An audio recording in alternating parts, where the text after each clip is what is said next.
I want to open this video by making it clear I am simply reporting on information that has been given to me by Robin J. Sullivan and corroborated by others within the publishing industry. This is specifically in regards to updates Audible has made recently in how authors within and outside of the Audible Plus program are being paid. Robin J. Sullivan has given me permission as well to go over her email to me in detail and fully explain what exactly is happening here. It begins, I know you covered the change brought about by Sanderson in the new royalty model, but I've recently been privy to the full details of this new plan, and it will not be a boon for authors, or should I say, it will be a boon for some authors, but it will have a net negative effect for most authors. So while the royalty rates are going up, 40 to 50 exclusive and 25 to 30 for non-exclusive, the way in which income for a credit is accounted will be much lower than under the old royalty program, such as the nets to authors' income will be significantly less. The exception being those titles that are enrolled in the AYCL, All You Can Listen program,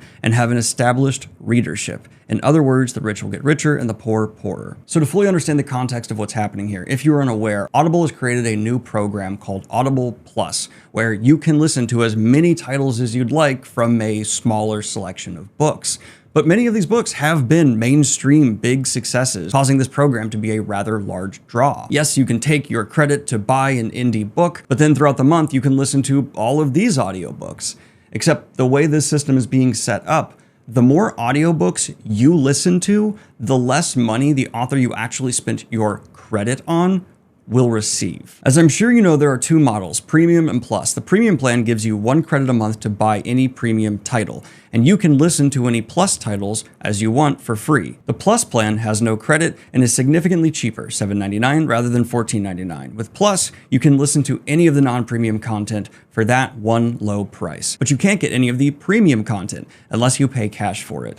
Under the old program, if a person used a credit card to buy my title, I received my income based on the allocation factor, which is a bit difficult to explain, but at its core, it takes into account list price of each title that was bought by a credit, such as the titles that were $10 would earn half as much as a title that were priced at $20. But I was the only one getting paid for the credit spent. Under the new royalty program, when a premium member buys a credit and they listen to free non-premium titles, the money they bring in is divided between all titles, again based on list price of those titles. So if one buys my title list price $20 and then listens to 4 other titles also with a list price of $20, my royalty price is based off of 1/5 of what I would have under the old plan. Yes, my royalty is now 50% rather than 40%, but it's based on 20% of the value of the credit. So if a credit was worth $13 under the old plan, I would get 40% of $13, $5.20. But under the new plan, I would get 50% of $2.60 or $1.30. So even though my royalty is higher, my income is much less. When the free titles are listened to at higher royalty rates, it gets even worse than 20%. So let's say one of those 4 titles is $30.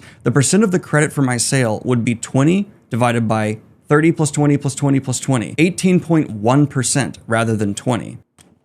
Like a whole bunch of you, I am a visual learner, so I wanted to explain exactly how this system is set up to work as succinctly as possible. So Audible has started a new program where certain authors are allowed to enter a pool where those who have signed up for Audible Plus can listen to as many of these books they want a month. Currently, those who are able to enter their books into this space are larger established players like Podium and some ACX authors. It's not exclusively that, but generally it's players that are established and authors who agree to publish their audiobook through Amazon's ACX who apply and then have to be accepted. Not everyone will be. Keep that in mind. And while this seems like it could be great for certain customers, how the profit from your monthly credit ends up getting divided is a substantial problem. Because let's say we're existing in a month here and you take your credit this month to buy this indie fantasy book.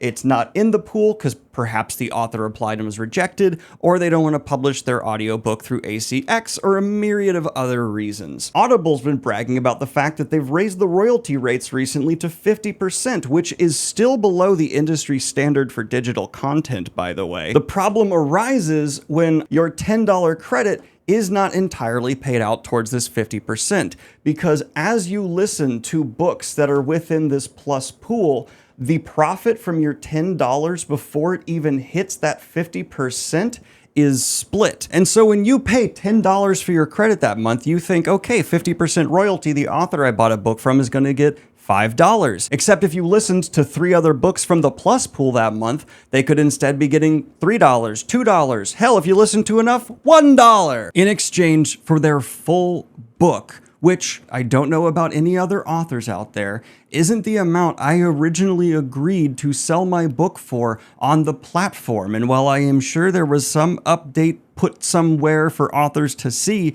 how many of those authors are going to take the time to read through every single update that's handed to them from Audible or ACX in regards to how their books' financials are being held? In all of this, in the wake of Audible bragging about raising 50%, when behind the scenes, this was never planned to be long-term an actual competitive industry standard rate. And when you look behind the curtain, you see what customers are believing their one credit they're spending to support this author are doing is actually giving them less money and diverting revenue towards larger authors by just passively listening to them infinitely. 3 is maybe too low. You could listen to 5, 6 books that month, and each one is going to continue to cut. I found where they made the announcement of this new system, and it's stated in the most vague way possible to avoid people realizing this. Here you go. How is the new royalty model calculated? Audible takes a member's plan value plus or premium plus and adds the value of any additional credits used,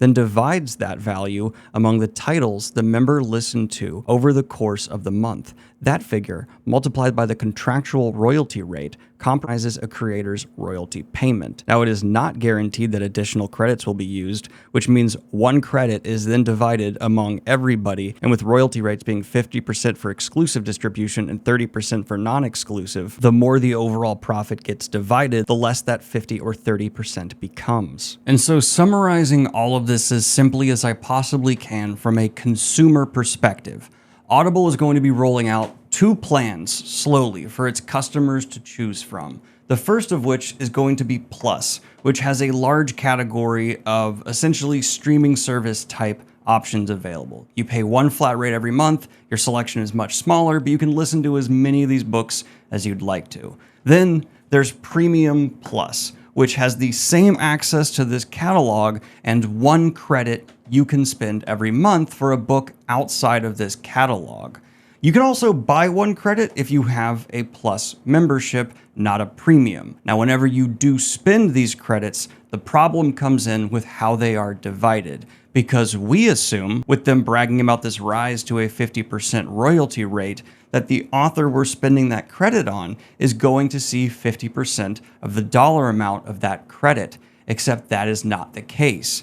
Audible, in my opinion, using rather shady tactics of purposely making something overly convoluted and complicated to appease people who have been angry at them in the past, is now going to be, without really ever making this clear to everyone, taking significant cuts from this 1 credit and actually feeding it to authors who are in the Plus pool, resulting in the authors who agreed to have their books on the Audible platform for an agreed upon amount actually receive a lower rate than before, because the 50% is from a smaller dollar amount because it's being divided before that money ever reaches them to be considered their royalty. And this incentivizes more authors to join their exclusive group as they're trying to lure in bigger and bigger whales of the industry. And on top of that, it actually penalizes your favorite authors you're actually bothering to spend credits on every single time you decide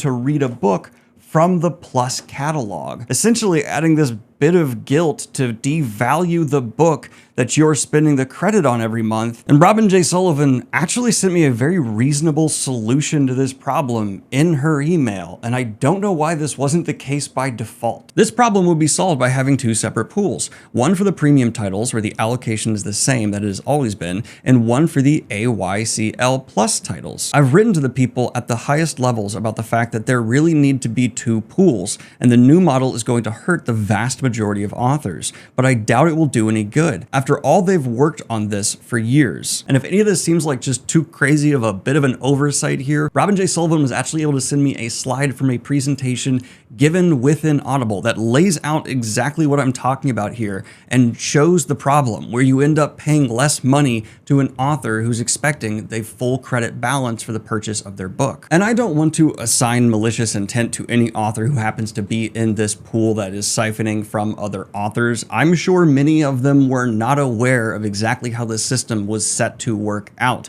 and might be a bit uncomfortable now knowing that each of their free listens is actually pulling from a credit that many people believe was intended to be split with one author. Totally talking about myself for a moment, I've already taken my books off from being exclusive on Audible. They're actually free here on the channel if you want to listen to them, at least the ones I control the rights of. Neon Ghost is in the hands of Podium, who have made it absolutely clear to me through Wraithmark that they are not willing to take books away from being exclusive on Audible. And it's just... I'm tired, boss. Amongst the storm of seeing massive tech companies steal on a historic level from authors, seeing this just feels like a kick to the teeth while things are already looking bad. Like, wasn't Audible's whole big thing recently how they're trying to help smaller authors and create a thriving indie scene? Then why are they implementing practices like this that overwhelmingly benefit the big players in the space already? And over time, the more titles that are added to the Plus pool, the worse it will be for those outside. We're already seeing authors complain about, quote, massive drop-offs when it's just getting started. Audible does seem determined to try and shift their platform away from being a credit-based system and instead more of a streaming service. And if you do not like that, I highly recommend you check out one of their competitors like Kobo or Libro FM. And while they do not have what I would call the most competitive rates for digital content in the entire industry, they are certainly leagues better than what we have seen develop here. I had to delay your regularly scheduled fantasy news programming to cover this and check in with a lot of people to make sure the information I'm getting here is accurate. So your regularly scheduled fantasy news will actually just be a day late, and I'll be uploading it tomorrow. Thank you so much. Like and subscribe if you have not already. Hit the Patreon if you want to support what I do here. And as of right now, the summary of book 7 of The Wheel of Time is on Patreon, and we invite you to check it out if you'd like to see many, many, many more hours of content of my face in front of a whiteboard with a bit lighter heart of a tone.